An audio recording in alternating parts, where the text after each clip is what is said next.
Mirë, zoti Prenga, e lëm zhvillimet aktuale në Shqipëri dhe kalojmë tek gjeopolitika ku vetë presidenti Shubaz Donald Trump ka paralajmëruar se Shtetet e Bashkuara do të godasin infrastrukturën iraniane nëse Teherani sulmon anije në ngushtisën e Hormuzit. Në një reagim në rrjetet sociale, Trump deklaroi se për çdo sulm iranian ndaj një anije me raketa, dron apo armë të tjera, SBA do të përgjigjen duke shkatëruar një objekt si ose termocentral në Iran.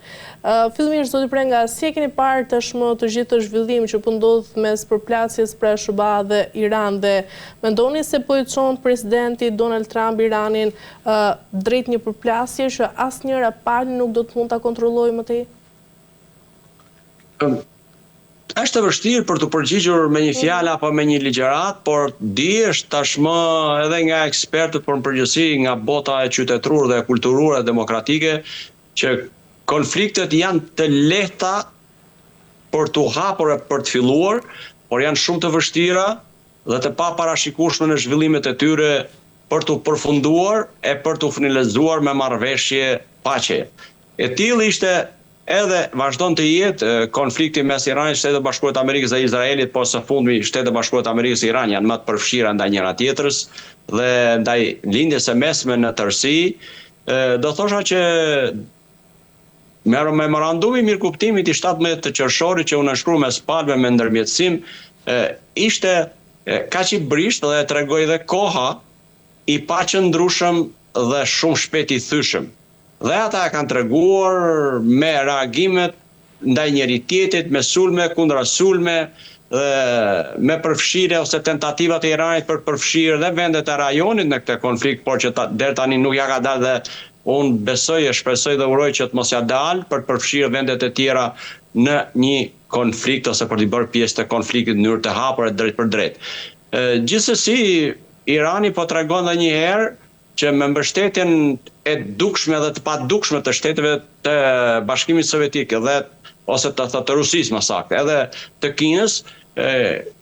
nuk është si thosh nxjerr totalisht jashtë luftimit. Këta e tregojnë edhe reagimet dhe kundërreagimet e tyre me raketa balistike, duke goditur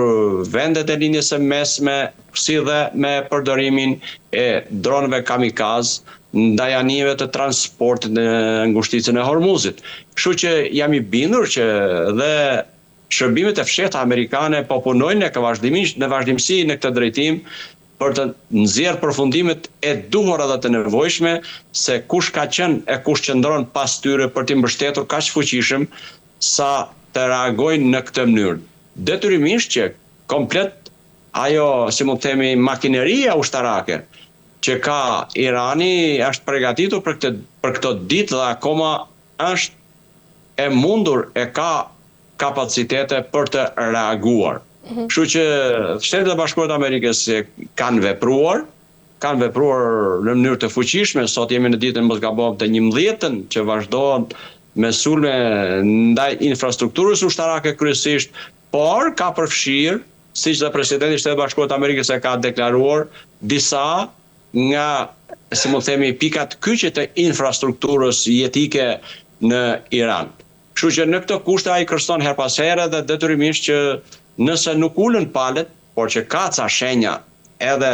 të ndërmjetësuara që diplomacia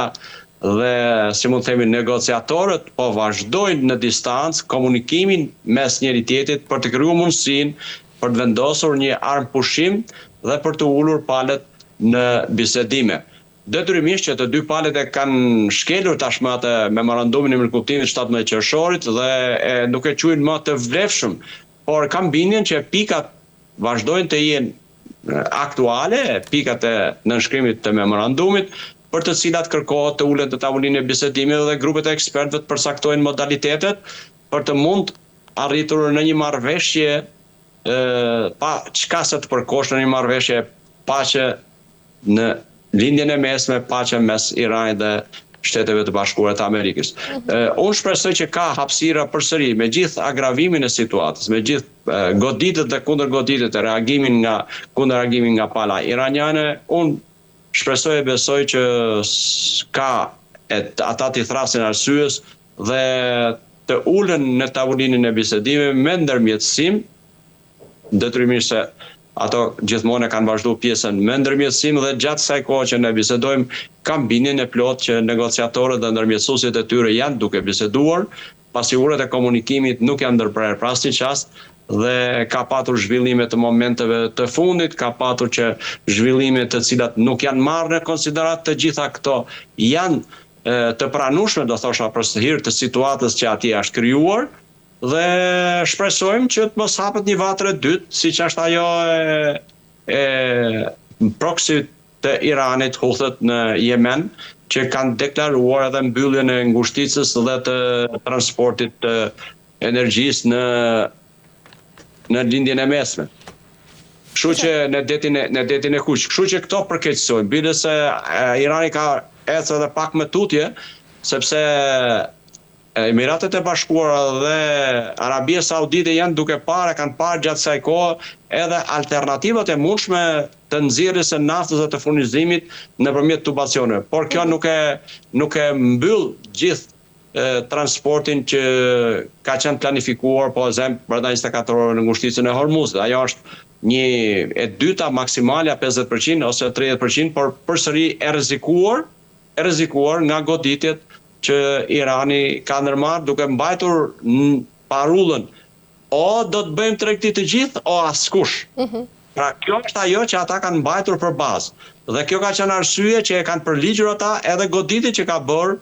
në infrastrukturën e naftës dhe të gazit në vendet e linjës së mesme. Pra duke thënë që o do bëjmë të gjithë tregti nafte o askush. Dhe detyrimisht që kjo është një dëm i madh që i shkaktohet jo vetëm ekonomisë së një vendi, por edhe ekonomisë globale në përgjithësi me efekte që shtrihen në të gjithë globin, do thosh. E qartë, mirë, do të prenga për ta mbyllur, ndërkaq nëse Shuba do të godasin infrastrukturën iraniane, cili është objektivi real i Washingtonit, pra të ketë një presion apo rrëzimin e regjimit në Iran?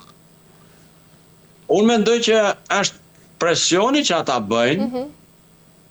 që pala iraniane dhe delegacioni e përfaqësuesit e tyre të ulen në tavolinën e bisedimeve. Tashmë mendoj që kjo pjesa e kauzës për rrëzimin e regjimit duket sikur ka rënë dhe nuk mund të ndodhë nga jashtë. Nga jashtë ushtrohet presion, por ajo të cilat ndikon drejt për drejt në ndryshimin e një regjimi janë qytetarët e atij vendi që jetojnë 24 orë në 7 ditë javës në atë vend dhe janë pakënaqësitë cilat do qofshin ato,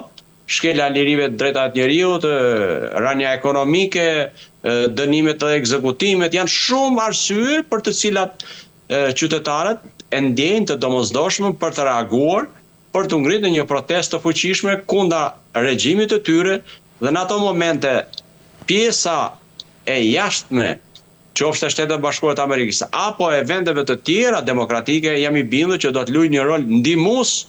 por jo përcaktues. Rolin përcaktues për ndryshimin dhe rrëzimin e një regjimi e luajnë qytetarët e vendit dhe pjesa kryesisht intelektuale që do gjejnë forma për të organizuar këta qytetarë. Zoti Prenga, çfarë skenare shihni në vijim? Unë shoh të paktën për momentin shoh që amerikanët do vazhdojnë të kenë një trysni, një presion me deklarata, por edhe me reagime ushtarake me goditje të drejt për drejta kryesisht të infrastrukturës ushtarake, atë që është, si thosh, në pjesën e bregut lindor të ngushticës së Hormuzit, për të mos penguar ose për të bërë të mundur fillimin e transportit detar të naftës, gazet dhe në produkte të tjera në mënyrë të pakërsnuar,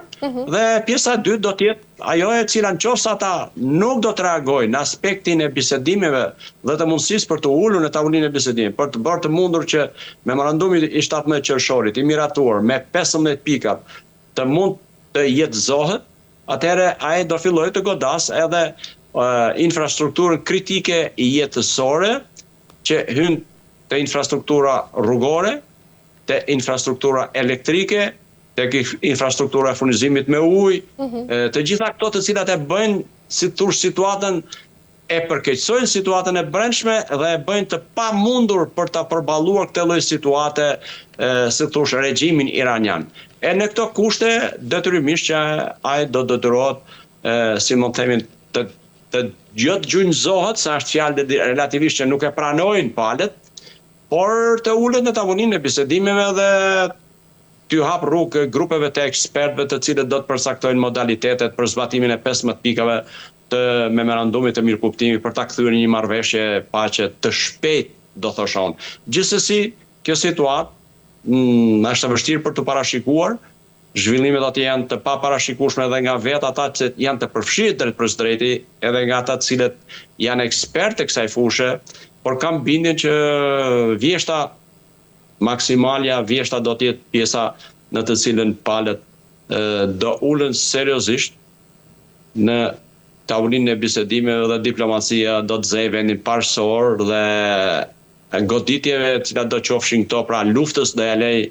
radhën, do t'ja zej radhën dhe do të jetë pjesa e diplomacisë me ndërmjetësim apo në mënyrë të drejtë për drejtë, pasi edhe Irani vetë tashmë që po ka gjithë të kohë që është në luftë dhe përpara luftës na kujtohen protestat e brendshme për arsye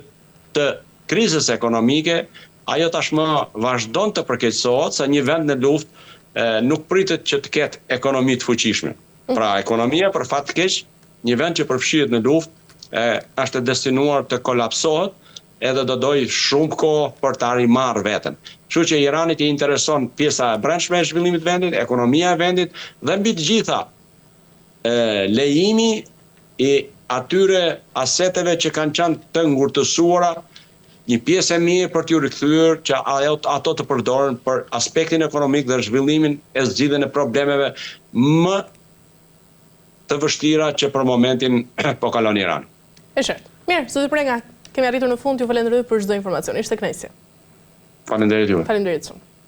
Mirë, shikues nderuar, kemi arritur në fund të këtij emisioni dhe për ditën e sotme, bashkë jemi sërish nesër deri atëherë mirupafshi.